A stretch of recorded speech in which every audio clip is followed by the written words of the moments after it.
at this vision behind us. This, gorgeous, any time of the day or night, but I want to take you back a lot further, to 1771. Now, you're actually looking at the Tyne Bridge. Not that big one, this little one is the Tyne Bridge.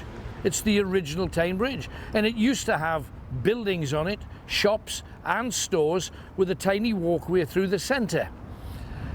And one night at 3 a.m. in the morning, which is the most awful time for there to be a flood, the tide came in after weeks of strong rain in the hills, so the river was already at bursting point. It didn't just overwhelm the quayside to a few inches. I've been in Newcastle when that's happened. This went up feet, and it lifted tall ships out of the river, and one was found at the bottom of Grey Street. Now, this also was in the middle of a storm, so the wind was battering ships up against the quay and ruining them. So much water came down the river towards the sea that the actual bridge was overwhelmed and tipped people into the water and broke the bridge completely. Now, amazingly, only 6 people died. Thousands were injured, but only 6 died, and one of them was a man called Fiddis. Now, he had a business on the bridge, and part of that business remained in place.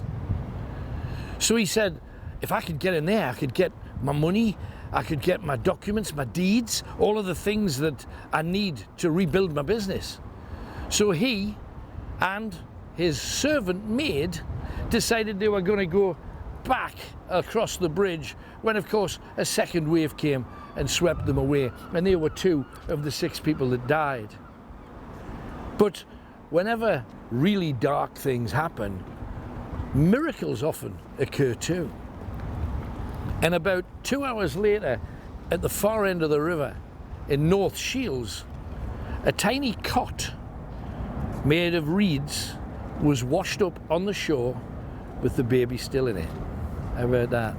Now, the ghostly facet of this story, it said that when there is a high tide and it's been raining a lot, the high tide meets with all of that water coming down from the hills.